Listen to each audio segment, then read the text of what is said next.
Hermanos y amigos, que el Señor les bendiga grandemente. Vamos a orar.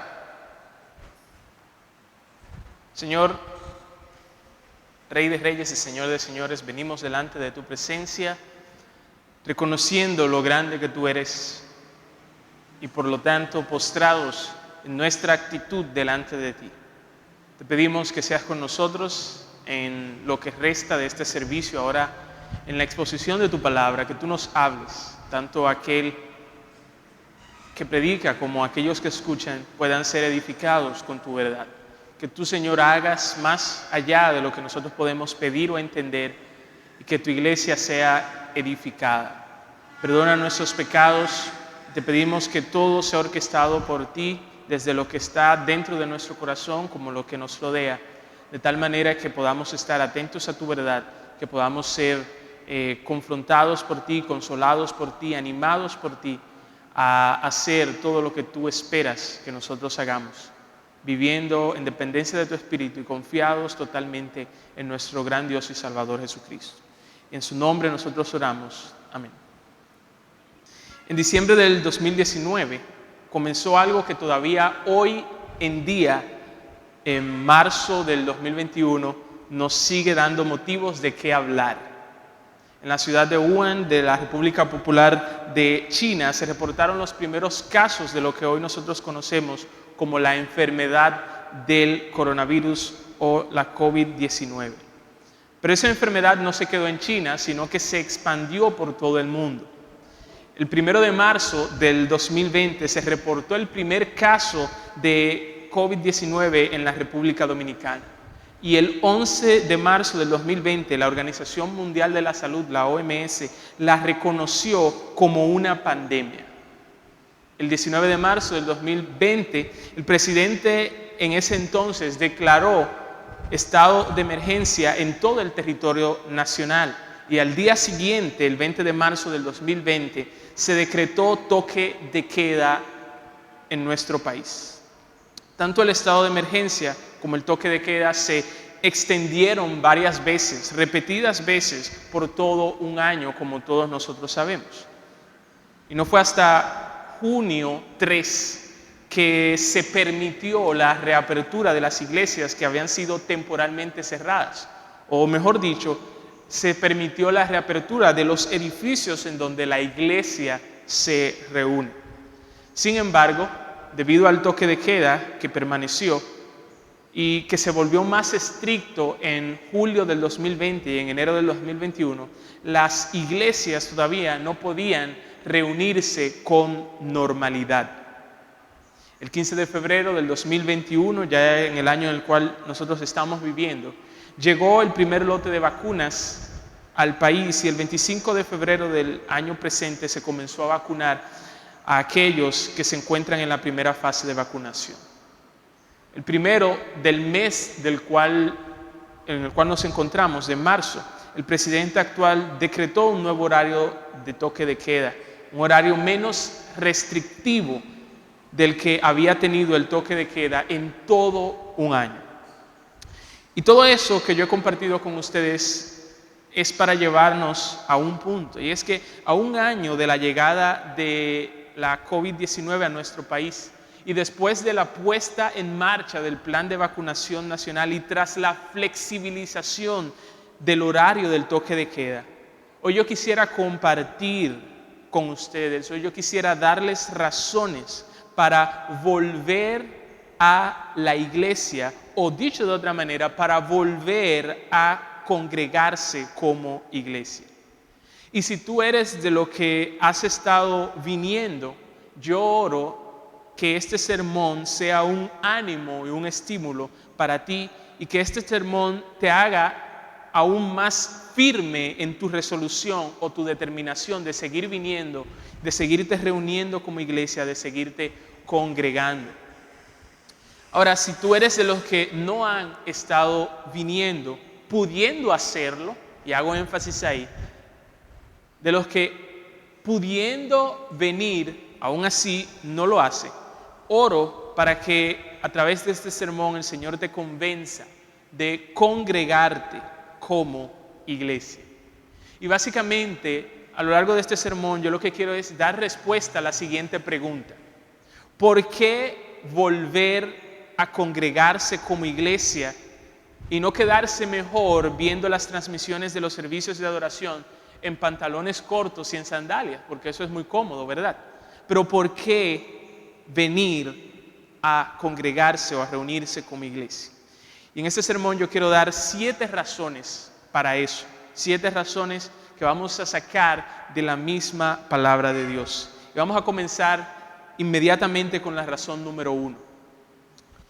¿Cuál es la razón número 1 para nosotros venir a congregarnos como iglesia y no simplemente ver transmisiones de los sermones desde nuestras casas? Primera razón, porque Dios mismo en su palabra nos manda a congregarnos. Dios mismo en su palabra nos manda a congregarnos. Y eso nosotros lo encontramos en Hebreos 10, versículos 24 y 25. Y dice así: considerémonos unos a otros para estimularnos al amor y a las buenas obras, no dejando de congregarnos como algunos tienen por costumbre, sino exhortándonos, y tanto más cuando veis que aquel día se acerca. El llamamiento de Hebreos 10:24 se resume de la siguiente manera: planeen cómo provocar a sus hermanos a amar y a hacer buenas obras. Y el versículo 25 nos muestra la manera en la cual nosotros hacemos eso. Primeramente de una manera negativa, no dejando de congregarnos, y después de una manera positiva, exhortándonos. Congregarse en la Biblia, en este pasaje, tiene dos componentes que si uno falta, no puede ser congregarse. Congregarse en este pasaje tiene el primer componente es personas. Dicho de otra manera, la iglesia, como hemos repetido muchas veces, no es un lugar sin personas, no es un edificio de 4 paredes sin personas. Y en segundo lugar, de esta palabra de congregarse, tiene un segundo aspecto, que es que ese grupo de personas está llamada a reunirse en un lugar. Muchas veces nosotros hacemos énfasis en que la iglesia no son las 4 paredes, pero fácilmente podemos olvidarnos de que esa iglesia, esas personas están llamadas a reunirse en un lugar, y eso es lo que significa la palabra congregarse. Y según Hechos 2:42, la costumbre de la iglesia desde sus inicios ha sido congregarse o reunirse para escuchar la palabra de Dios, para la predicación de esta palabra, para la oración, para tener comunión unos con otros entre los hermanos y para participar de lo que es la Santa Cena. Y esa es la regla general, eso es lo que ha venido haciendo la iglesia desde sus inicios. Lo que pasó en el 2020 era la excepción a esa regla general. Era una medida temporal que fue tomada, como dije anteriormente, temporalmente. No nos estábamos congregando presencialmente. Hubo un tiempo en el cual no hacíamos eso porque nos estábamos sometiendo en primer lugar, como dice Romanos 13, a las autoridades, pero también, como dice Mateo 9:13, estábamos haciéndolo por misericordia o amor a aquellos hermanos que eran más vulnerables. Y la regla general o dicho de otra manera, la regla general es no dejar de congregarnos. Y eso no se refiere, es bueno aclarar, a que algunas personas o algunos de los miembros de una determinada iglesia han abandonado la iglesia local de una vez y para siempre. Eso no es lo que significa dejar de congregarse en este pasaje. Más bien se refiere a personas dejando de reunirse regularmente como iglesia. Esa es la advertencia que se hace en Hebreos 10, 24 y 25. Nótese que dice, como algunos tienen por costumbre. Una costumbre no es algo que tú haces una vez, una costumbre es algo que tú tienes el hábito de hacer. Y lo que nos dice el autor aquí de Hebreos es que algunos tienen la costumbre de congregarse y rara vez no lo hacen, pero otros lamentablemente tienen la costumbre de no congregarse y rara vez lo hacen. Para algunos es raro que no se congreguen. Para otros es raro que sí se congreguen. Y cuando tú, hermano, dejas de congregarte sin causa justificada, y pasa un domingo, y pasa otro domingo, y pasa otro domingo, tú estás dejando de congregarte, como dice el autor de Hebreos. Y ciertamente, hermanos, hay causas justificadas por las cuales nosotros temporalmente no podemos congregarnos. Pero la pregunta que debemos hacernos, la pregunta que tú debes hacerte delante de Dios, que conoce todos los corazones, nuestras intenciones, aún esas cosas que nosotros no externamos, ¿verdaderamente yo tengo una razón válida que Dios consideraría válida para no congregarme? Esa es la pregunta que debemos respondernos. Porque si no tenemos una razón válida para dejar de congregarnos, eso se convierte en un pecado, porque estamos yendo exactamente en contra de lo que Dios ha mandado. Lo próximo que nosotros vemos en el versículo 25 es la manera positiva en la cual nosotros nos estimulamos al amor y a las buenas obras.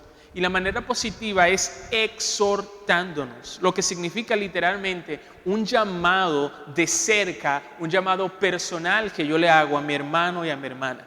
Es decir, que el estimularnos al amor y a las buenas obras comienza con mis palabras de estímulo y de ánimo a mi hermano, pero después esas palabras nos llevan a acciones. Comienzan con palabras y terminan en acciones. Y a lo largo de la Biblia nosotros podemos ver cómo este estímulo, esta exhortación tiene varias formas. Algunas de ellas puede ser una instrucción de cómo hacer algo que Dios espera que nosotros hagamos. Puede ser también una consolación ante una circunstancia difícil que yo le dé a mi hermano.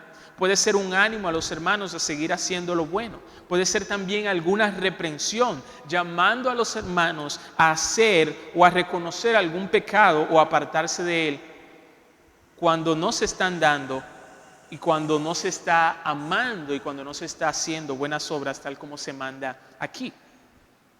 Y esa exhortación a la cual se nos invita aquí no se limita a la iglesia reunida verdaderamente. No solamente los domingos cuando nosotros nos reunimos, pero no es menos cierto, hermano y amigo, que esa exhortación comienza cuando nosotros nos reunimos en un lugar como iglesia. Así que vamos ahora a pasar a la razón número 2. Razón número 2 por la cual nosotros debemos reunirnos como iglesia.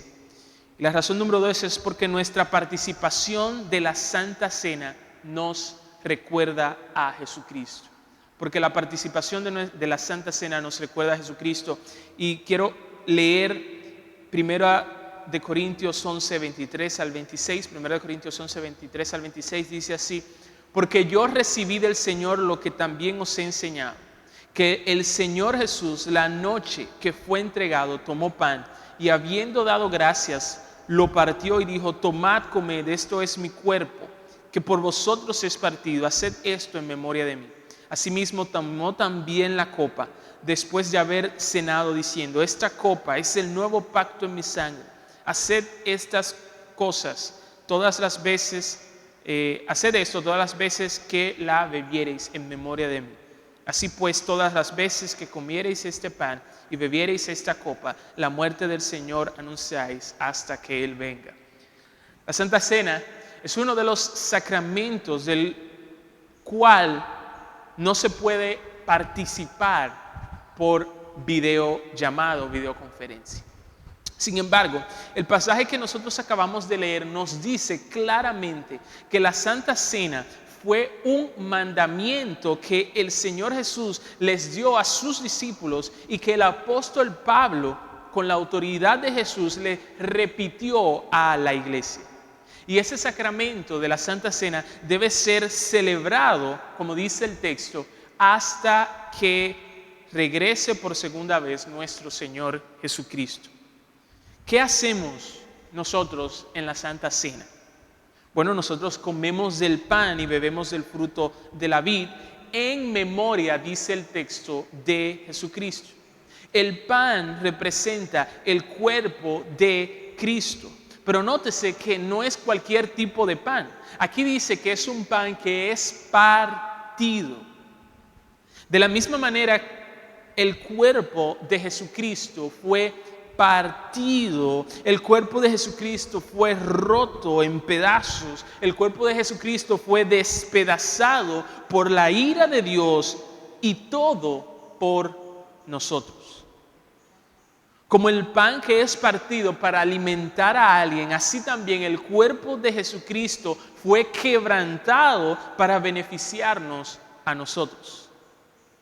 Y eso es algo que nosotros vemos claramente tanto en Isaías como en los evangelios.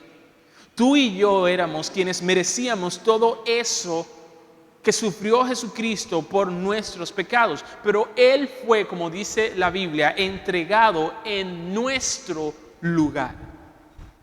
Asimismo, la copa, el fruto de la vid que nosotros tomamos, representa el nuevo pacto en su sangre.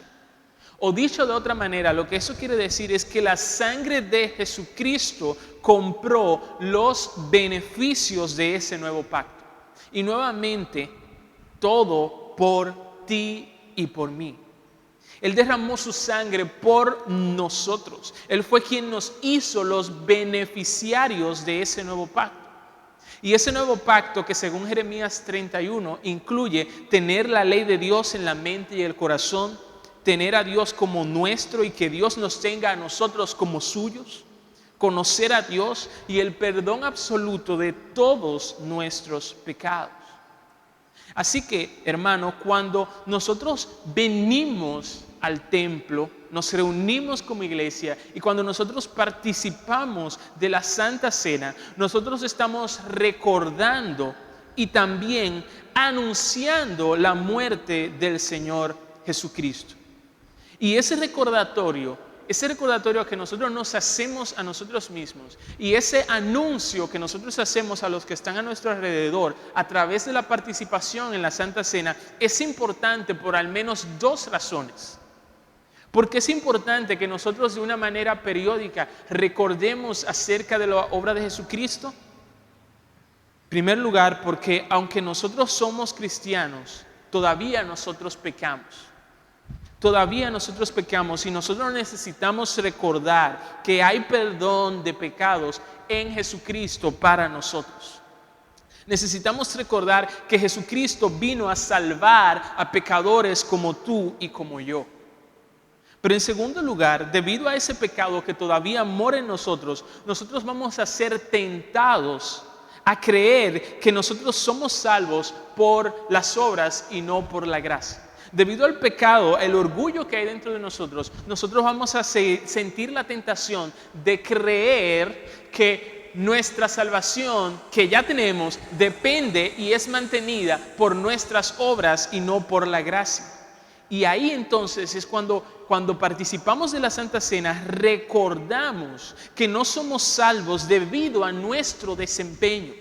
Necesitamos recordar que no podemos ser demasiado malos para recibir la gracia de Dios que es para personas específicamente malas. Entonces, ese recordatorio pasa cuando nosotros participamos de la Santa Cena. Y la Santa Cena pasa cuando nosotros venimos como iglesia y nos reunimos. Razón número 3 para congregarnos. Porque en la presencialidad hay un gozo especial que está ausente en la distancia y que la virtualidad no puede brindar.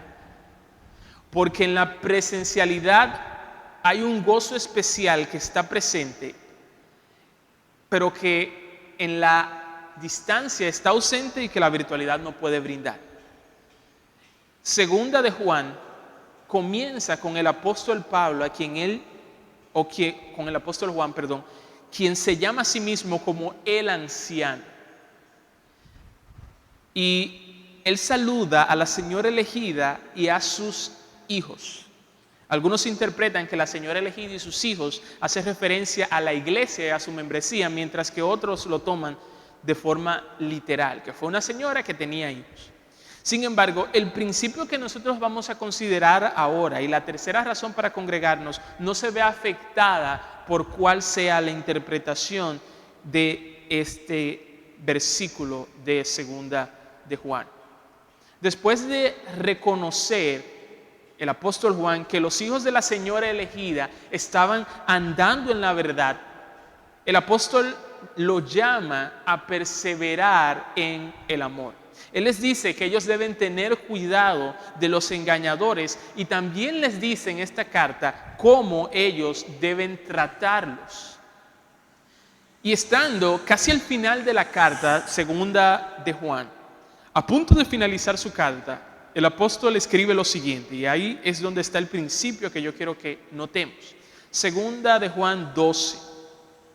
Tengo muchas cosas que escribiros, pero no quiero hacerlo por medio del papel y la tinta, pues espero ir pronto a vosotros a hablar cara a cara para que nuestro gozo sea cumplido. Es muy probable que tú no consideres el papel y la tinta, o lo que es sinónimo a eso, una carta manuscrita, como una gran cosa hoy en día. Para ti eso es algo obsoleto tal vez. Muchos de nosotros nos maravillamos, lo que nos causa maravilla son las tecnologías que tenemos hoy en día, que nos permite comunicarnos con aquellos que están lejos. Aplicaciones como WhatsApp, programas de computadora como Zoom y dispositivos inteligentes como los celulares nos permiten hacer esas cosas. Pero en el tiempo en el cual el apóstol Juan escribió esto y dijo estas palabras, el papel y la tinta o la carta manuscrita, esa era su tecnología de última generación. Esa era su tecnología de punta para él en ese momento. Y el apóstol dijo que tenía muchas cosas más que compartir con sus receptores. Cosas que estoy seguro eran para la gloria de Dios y que eran para la edificación de sus hermanos. Pero él no quería hacerlo por medio de la carta, él dice. Y la pregunta es, ¿estaba Juan en contra de esta, en ese tiempo, tecnología de punta? ¿Estaba Juan en contra de este tipo de comunicación? Y la respuesta es claro que no. Y eso nosotros lo sabemos porque en la primera carta de Juan, él había utilizado el papel y la tinta para comunicarse. También él había utilizado el papel y la tinta, la carta manuscrita, en segunda de Juan, y él lo volvería a utilizar en tercera de Juan. Así que él no estaba en contra de esto. Y la pregunta es, si él no estaba en contra, ¿por qué entonces él no quería hacerlo por medio de la carta? Él dice, porque él esperaba ir a verlos y hablar con ellos cara a cara. Anteriormente él no podía ir a verlos y hablar cara a cara con ellos, y por eso él había usado esta tecnología de la comunicación para estar en contacto con ellos, en ese momento la carta. Pero una vez se abrió la puerta para Juan, para él ir a ver y hablar con sus hermanos cara a cara, él no lo pensó dos veces para hacerlo. Y de ahí se desprende el siguiente principio para nosotros hoy en día. Y es que la tecnología es de gran ayuda para nosotros cuando no podemos tener comunión cara a cara con nuestros hermanos, sea por la distancia o por el tiempo. Pero la tecnología nunca podrá sustituir la comunión cara a cara. Y eso es algo que Juan nos recuerda aquí. Así que nosotros decimos gloria a Dios por el WhatsApp, porque nos permitió en un tiempo de pandemia que ese distanciamiento fuera físico y no social. Damos gloria a Dios por Zoom, damos gloria a Dios por Facebook, damos gloria a Dios por YouTube, porque nos ayudaron a seguir transmitiendo los servicios de adoración, aun cuando las puertas del edificio estaban cerradas. Pero esas plataformas nunca, absolutamente nunca podrán sustituir el ir presencialmente a la iglesia o al templo. Y fíjense cómo el apóstol Juan terminó el versículo 12. Dice así, para que nuestro gozo sea cumplido. Yo puedo utilizar la carta para comunicarme con ustedes, pero no lo voy a hacer. Prefiero ir cara a cara para que nuestro gozo sea cumplido. Había un propósito en lo que Juan hizo, y ese propósito era que el gozo fuera cumplido. Es decir, que hay un gozo peculiar, hay un gozo único, hay un gozo especial, y que yo me atrevería a decir que solamente lo sienten aquellas personas que se reúnen en la iglesia presencialmente. Hay un gozo único y especial que solo puede experimentarse cuando los cristianos tienen comunión presencialmente. Así que esa es otra razón por la cual nosotros debemos venir y reunirnos como iglesia. Razón número 4, porque reunirse como iglesia testifica al mundo sobre nuestro amor y sobre nuestra pertenencia a Cristo. Reunirse como iglesia testifica al mundo sobre nuestro amor y nuestra pertenencia a Cristo. Y eso lo sacamos de Juan 13:35. Juan 13:35 dice: en esto conocerán todos que sois mis discípulos, si tuviereis amor los unos por los otros. El amor por tus hermanos, amigo, es la mejor defensa de la veracidad de tu cristianismo. El amor por tus hermanos es la mejor defensa de la veracidad de tu cristianismo. En el versículo anterior de Juan 13, Jesús le mandó a sus discípulos y a nosotros también a amarnos tal como Él nos amó. Y en este versículo, el versículo 35, Jesús nos dice que si nos amamos como hermanos unos a otros, entonces todos conocerán que somos sus discípulos. Y fíjense que Jesús dice que eso no será conocido solamente por otros cristianos de otras iglesias locales, sino que Él dice todos, incluso por aquellos que no son cristianos. Los ojos del mundo están puestos sobre la iglesia de Cristo.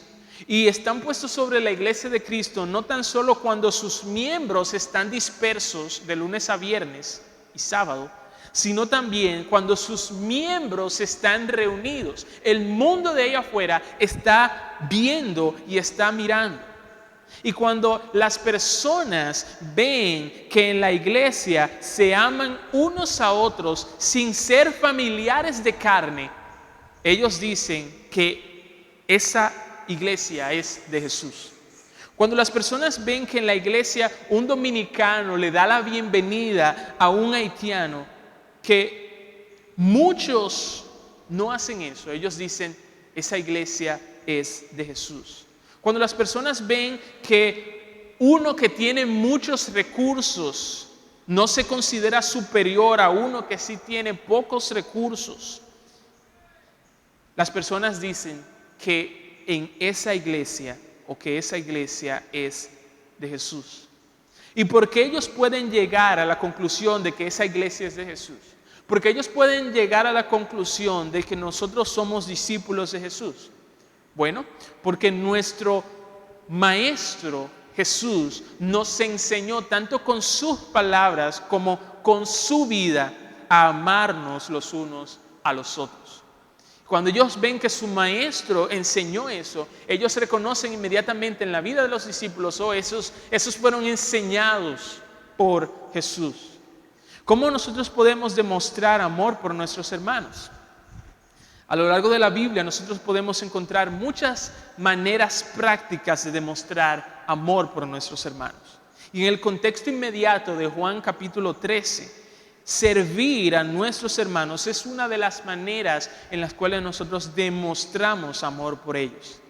Y aunque en la cultura en la cual nosotros vivimos no se da lo que la Biblia llama un ósculo santo, y aunque todavía no es seguro darse un abrazo o un apretón de manos, el congregarse presencialmente junto a tus hermanos es en sí mismo una demostración de amor. Por ejemplo, el apóstol Pablo dijo en Filipenses 1:8 lo siguiente: Dios me es testigo de cómo os amo a todos vosotros con el entrañable amor de Jesucristo. Él amaba, el apóstol Pablo, a esta iglesia. Y fíjense lo que él dice en el siguiente capítulo, el capítulo 2.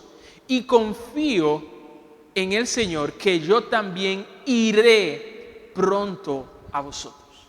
Él amaba esta iglesia y él, como vimos en el punto anterior, no solamente se conformaba con tener un intercambio a distancia con ellos, no, él quería ir donde ellos estaban. A eso lo movió su amor. Y por eso digo que cuando las personas ven que tú anhelas, cuando las personas ven que tú añoras, cuando las personas ven que tú deseas reunirte junto a tus hermanos, ellas dicen que tú amas a la iglesia y que tú eres de Jesús. Cuando las personas ven que tú prefieres asistir al templo junto a tus hermanos antes que quedarte en casa o salir a otro lugar con tus panas, esas personas van a concluir que tú amas a la iglesia y eres de Jesús. Cuando las personas ven que tú quieres estar, como dicen, metido en la iglesia todo el tiempo o reunido junto con la iglesia, ellos van a decir, oye, pero ¿qué es lo que te gusta de esa iglesia? Cuando las personas ven que tú te lamentas cuando no puedes asistir al templo junto a tus hermanos, ellas dicen que tú amas la iglesia y que tú eres de Jesús. Tú estás testificando a las personas de tu alrededor acerca de tu amor por la iglesia, por los discípulos y de que tú eres pertenencia de Jesús. Razón número 5 para congregarnos o reunirnos como iglesia, porque cantar junto a nuestros hermanos en Cristo nos hace bien. Porque cantar junto a nuestros hermanos en Cristo nos hace bien. Dice Colosenses 3:16, la palabra de Cristo more en abundancia en vosotros, enseñándoos y exhortándoos unos a otros en toda sabiduría, cantando con gracia en vuestros corazones al Señor con salmos e himnos y cánticos espirituales. Creo que la mayoría de nosotros, por no decir todos, hemos experimentado la frustración que viene como resultado de tratar de cantar junto a nuestros hermanos en una videollamada. Debido a la velocidad o a la estabilidad de la conexión de internet, que no es la misma para todos, un hermano canta la primera línea mientras el otro hermano va por la segunda línea y hay un tercer hermano que ya ahora es que va a comenzar a cantar. Entonces, la solución temporal a eso, ¿cuál es? Bueno, que todos apaguen sus micrófonos excepto una persona. Sin embargo, hermanos, y no sé si habían considerado esto, pero cantar junto a tus hermanos en Cristo es algo muy importante según la Biblia. Y en Colosenses capítulo 3, versículo 16, es uno de esos pasajes en donde se nos manda en primer lugar a cantar como iglesia junto a tus hermanos, escuchando las voces de tus hermanos alrededor de ti. Pero al mismo tiempo en este pasaje de Colosenses nos dice el por qué eso es importante. El mandamiento allí es que la palabra de Cristo, que es lo mismo que decir la palabra de Dios, porque la palabra de Dios apunta o testifica acerca de Cristo, dice aquí que esa palabra debe morar en abundancia en nosotros. Y fíjense la palabra que el apóstol utiliza, dice more, lo cual significa que la palabra de Cristo debe habitar permanentemente en nosotros y no meramente que esa palabra nos visite de vez en cuando. Y después se agrega en abundancia, como dice otra versión, ricamente, lo cual habla de mucho en cantidad. Así de mucho es que debe abundar la palabra de Dios en nuestros corazones. Y aunque es cierto que nosotros dependemos, como en todo, del Espíritu Santo para eso, no es menos cierto que tú y yo, hermanos, somos responsables de obedecer este mandamiento. Un mandamiento que el apóstol Pablo dirige a ti y a mí. Que la palabra de Cristo more abundantemente o ricamente en nosotros. Ahora, ¿de qué manera eso sucede? ¿De qué manera esa palabra abunda y mora abundantemente en nosotros? El resto del versículo, Colosenses 3:16, responde a esa pregunta. Dice el versículo, exhortándoos y enseñándoos unos a otros en toda sabiduría. Aquí se habla de instruir, aquí se habla de impartir conocimiento, se habla de poner en la mente de alguien un contenido doctrinal o un contenido espiritual. Eso es lo que significa eso. Y esa labor, si ustedes se fijan, según Colosenses 3:16, no es únicamente de los pastores. Esa labor no es únicamente de un líder de adoración que va a dirigir a los demás y los demás escuchan. Esa labor, nos dice Colosenses 3:16, es de todos nosotros. Dice que eso es algo que debemos hacer los unos a los otros. Yo te enseño y te exhorto, tú haces lo mismo por mí. ¿Por qué? Porque ambos lo necesitamos. Ahora, este versículo nos dice que el medio a través del cual viene esa enseñanza y esa exhortación, ¿ustedes saben cuál es? ¿Cuál es el medio a través del cual viene esta enseñanza y exhortación que hacemos unos por otros? Nos dice el versículo que viene a través de salmos, que eran cantados, acompañados con instrumentos de cuerda como el arpa, que se cantaban especialmente los salmos del Antiguo Testamento. Esa exhortación y ese estímulo que nosotros damos unos a otros vienen, ¿saben a través de qué? Según el versículo, a través de himnos que se cantaban celebrando al Dios Trino, encarnado en la persona de Jesucristo. Esa exhortación y ese estímulo que hacemos unos por otros vienen a través de cánticos espirituales, que son cánticos de adoración a Dios, fruto de corazones que han sido llenos por el Espíritu Santo. Así que la exhortación a la cual se nos invita en el Nuevo Testamento no es solamente cuando tú te paras frente a un hermano y le hablas, sino también cuando tú te paras al lado de un hermano y tú cantas. Tú estás exhortando a tu hermano que está alrededor tuyo y tú estás también al mismo tiempo siendo exhortado por él. Este pasaje reconoce algo que todos nosotros sabemos, y es que los cristianos, ¿a quiénes es que le cantamos? Nosotros le cantamos a Dios. A diferencia de otros que dirigen la adoración que solamente Dios merece, la dirigen a otros dioses que no son Dios o a hombres. Pero no es menos cierto que cuando nosotros le cantamos a Dios, también nosotros estamos enseñando y también nosotros estamos exhortando y estamos siendo enseñados y exhortados por nuestros hermanos que cantan junto a nosotros. Como dijo Bob Kauflin, las alabanzas en voz alta de aquellos que están alrededor de mí me recuerdan que no estoy solo en mis luchas y que Dios es supremamente digno de mi confianza. Termina la cita. Razón número 6 para congregarnos presencialmente, y es que los dones espirituales tienen lugar en el contexto de la iglesia reunida. Los dones espirituales tienen lugar en el contexto de la iglesia reunida. Y eso nosotros vemos que en 1 Corintios 12, el apóstol Pablo, motivado por un deseo de que los cristianos en Corinto no ignoren acerca de los dones espirituales, este apóstol dedicó todo el capítulo 12 a este tema de los dones espirituales. Aquí Pablo, inspirado por Dios, les dijo a los corintios que a pesar de que hay diversidad de dones, el Espíritu es el mismo. Y sin detenernos a considerar cada uno de estos dones y sin debatir si algunos de esos dones han cesado o no, los dones espirituales que se mencionan en 1 Corintios 12 son los siguientes. Se menciona la palabra de sabiduría, palabra de ciencia, fe, sanidades, milagros, profecía, discernimiento de espíritus, diversos géneros de lengua, interpretación de lenguas. Y más adelante, en el mismo capítulo 12, también se habla de los maestros, de los que ayudan y de los que administran. Ahí hay una lista de dones espirituales. Y el Espíritu Santo, como el Señor soberano, eso es lo que dice Pablo en este capítulo, Él es quien decide qué dones darle a los cristianos. Cada cristiano tiene al menos un don que es para beneficio, como vamos a ver más adelante, para beneficio no propio, sino para beneficio de la iglesia, de mis hermanos y hermanas alrededor.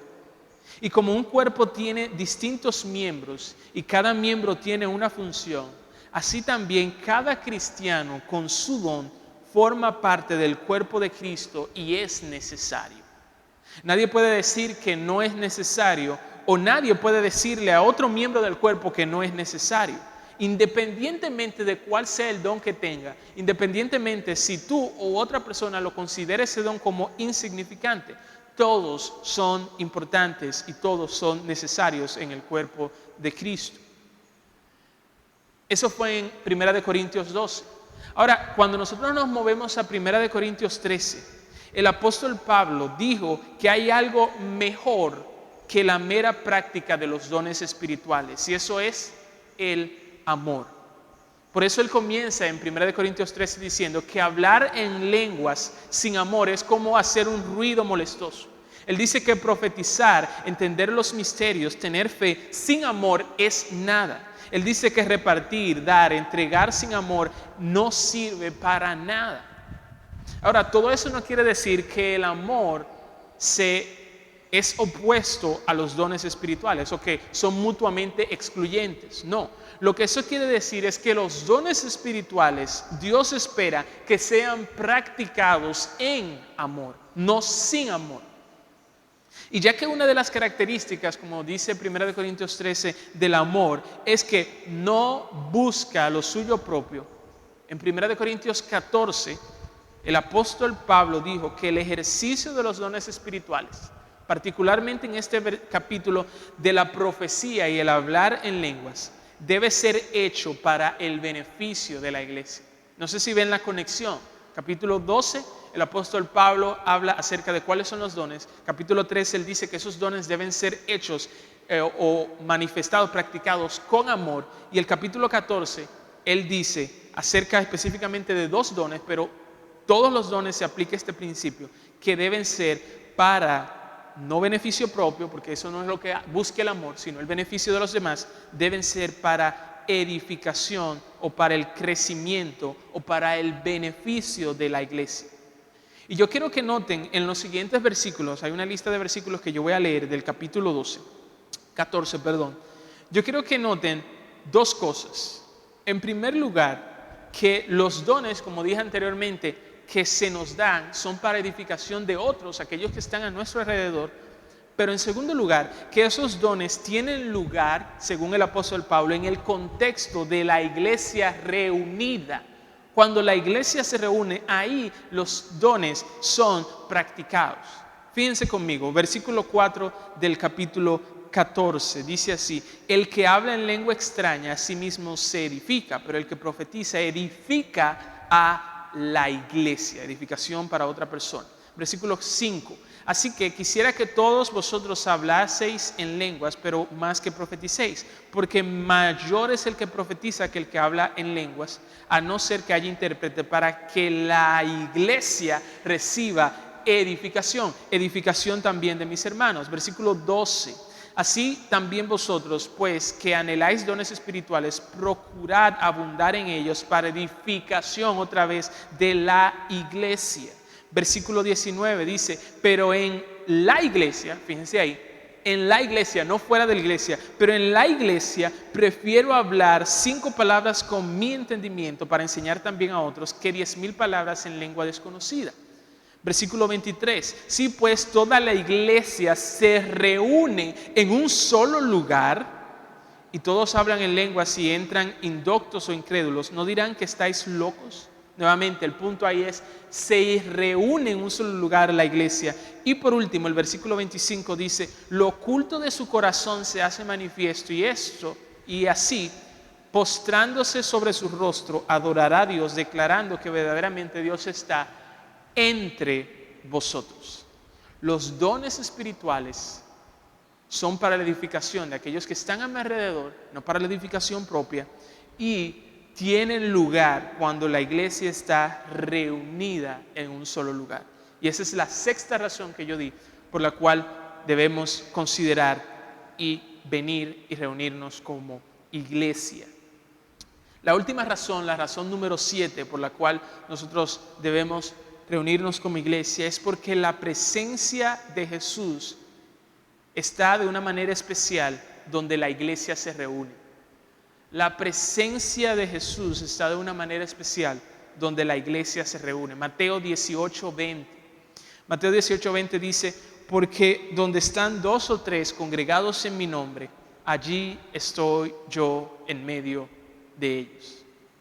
Y este versículo 20 está conectado con el versículo anterior que dice que si 2 cristianos en la tierra se ponen de acuerdo y oran, Dios contestará su oración desde los cielos.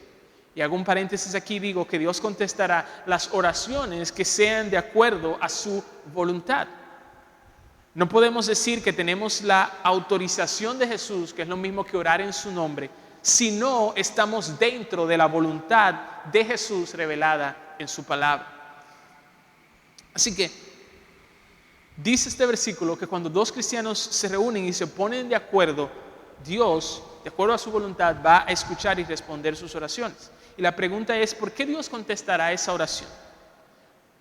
El versículo que acabamos de leer, versículo 20, dice, porque su Hijo, el Hijo de Dios, Jesús, está en medio de esos hermanos que están congregados o que están reunidos. Es como acercarse al presidente a hacerle una petición, pero tú te acercas al presidente haciéndole una petición, teniendo al hijo del presidente al lado tuyo. Y este pasaje de Mateo 18:20 se encuentra, como nosotros sabemos, dentro del contexto de la disciplina eclesiástica. Y Jesús está diciendo aquí que tanto Él como su Padre Celestial están de acuerdo con la disciplina en la iglesia que se lleva a cabo de acuerdo a sus directrices. Porque en Mateo 18 vemos unas directrices. Una vez dicho eso, entonces, una vez hemos visto el contexto de este pasaje de Mateo 18:20, vamos a considerar brevemente lo que dice este versículo. Fíjense en primer lugar que el versículo no habla de una multitud. Según MacArthur, la tradición judía requería de al menos 10 hombres para construir una sinagoga e incluso sostener un culto público de oración. Aquí Jesús, Cristo, promete estar presente en medio incluso de un grupo pequeño. Y eso que se dice aquí, estas palabras de Jesús son de mucho estímulo para nosotros hoy en día. Son de mucho estímulo para la iglesia de Cristo hoy en día, cuando muchos han puesto un énfasis exagerado en el número de miembros de una iglesia local. No es necesario que la membresía, según dice este versículo, no es necesario que la membresía de una iglesia sea de miles de personas para que sea considerada como una iglesia a los ojos de Dios. Y no es necesario que la membresía de una iglesia sea de miles de personas para que Jesús esté en medio de ella. En segundo lugar, fíjense que aunque es cierto, como dije anteriormente, que no se habla de una multitud, fíjense que tampoco se habla de individuos aislados, cada quien por su lugar, sino que se habla de personas, aun cuando estas personas sean pocas, pero estas personas están ¿qué? Congregadas. Ciertamente, por la omnipresencia de Jesús como Dios, Él está presente en todo lugar. Y eso incluye cuando un cristiano está en su casa. Jesús está allí también presente. Pero Él, según este pasaje, promete estar de una manera especial cuando los cristianos están congregados en un lugar en su nombre. Él promete estar de una manera especial cuando los cristianos están congregados en un lugar en su nombre. Y ahora yo quiero que nosotros nos detengamos a considerar por un momento, a considerar qué maravillosa es esta promesa que hace Jesús en este versículo. Cuando Él dice, allí estoy yo en medio de ellos. Allí estoy yo en medio de ellos. El gran Dios y Salvador Jesucristo está en medio de su iglesia cuando ésta se reúne.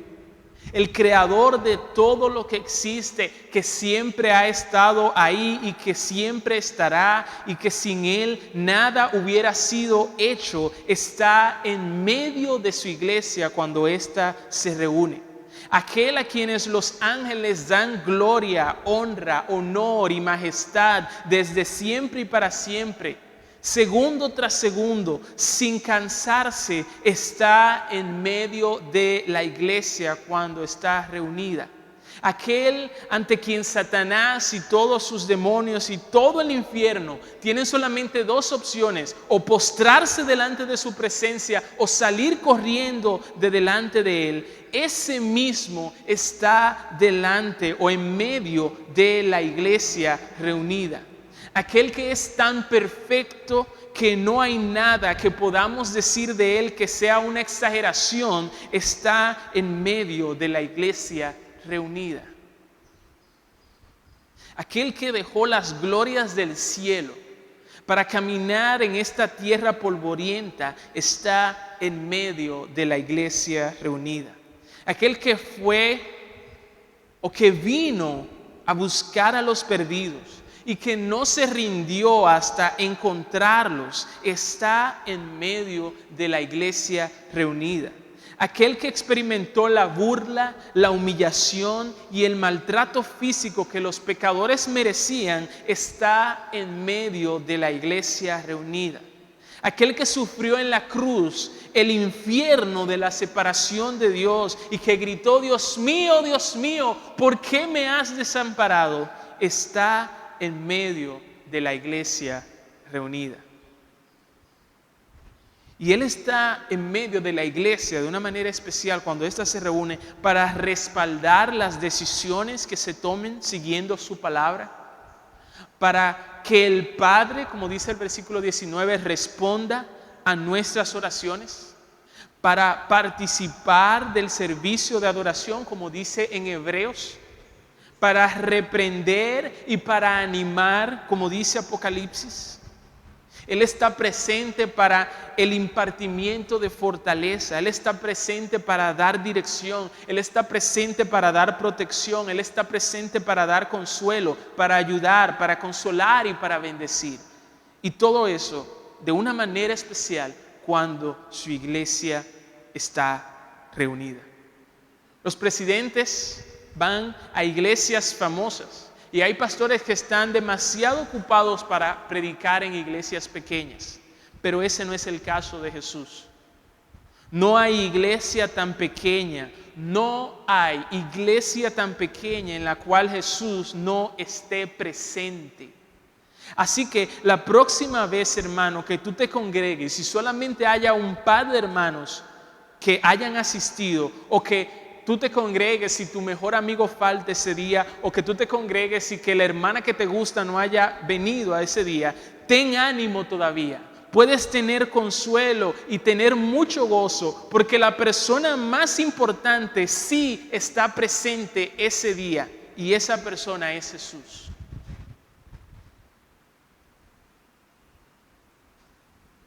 ¿Faltarías tú a la iglesia si tú supieras que Jesús va a asistir el próximo domingo? Pues déjame decirte que según dice Jesús en la Biblia, Él prometió asistir a la iglesia el próximo domingo. Y el de arriba, y el siguiente, y el siguiente, y todas las veces que la iglesia se reúna en su nombre. ¿Por qué volver a congregarte como iglesia y no quedarte en casa viendo las transmisiones de los servicios de adoración? He dado 7 razones que las voy a mencionar ahora. Razón número 1, porque Dios nos manda a congregarnos. Razón número 2, porque nuestra participación de la Santa Cena nos recuerda a Jesucristo. Razón número 3, porque en la presencialidad hay un gozo especial que está ausente en la distancia y que la virtualidad no puede brindar. Razón número 4, porque reunirse como iglesia testifica al mundo sobre nuestro amor y sobre nuestra pertenencia a Cristo. Razón número 5, porque cantar junto a nuestros hermanos nos hace bien. Razón número 6, porque los dones espirituales tienen lugar en el contexto de la iglesia reunida. Y por último, razón número 7, porque la presencia de Jesús está de una manera especial donde la iglesia se reúne. Vamos a orar. Señor, gracias por tu palabra.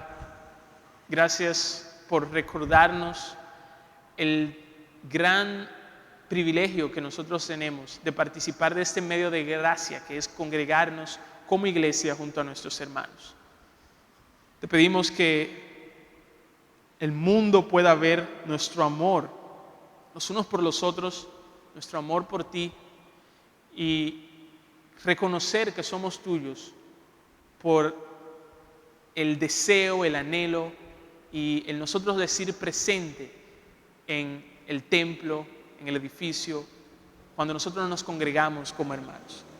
Gracias porque tú has dejado este medio de gracia para la gloria de tu nombre, pero también para la edificación mutua, para el crecimiento, el fortalecimiento de tu iglesia, tanto de manera colectiva como de manera individual. Gracias, Señor, por el tremendo privilegio de que Jesucristo, su presencia de manera especial, esté con nosotros, fortaleciéndonos, ayudándonos, llamándonos a todo lo que tú quieres para nosotros, cada vez que nosotros nos congregamos como iglesia. Te pedimos que tú ahora hagas que tu palabra dé su fruto en cada uno de nuestros corazones, para la edificación de tu iglesia y para la gloria de tu nombre. En el nombre de Jesús oramos y agradecemos. Amén.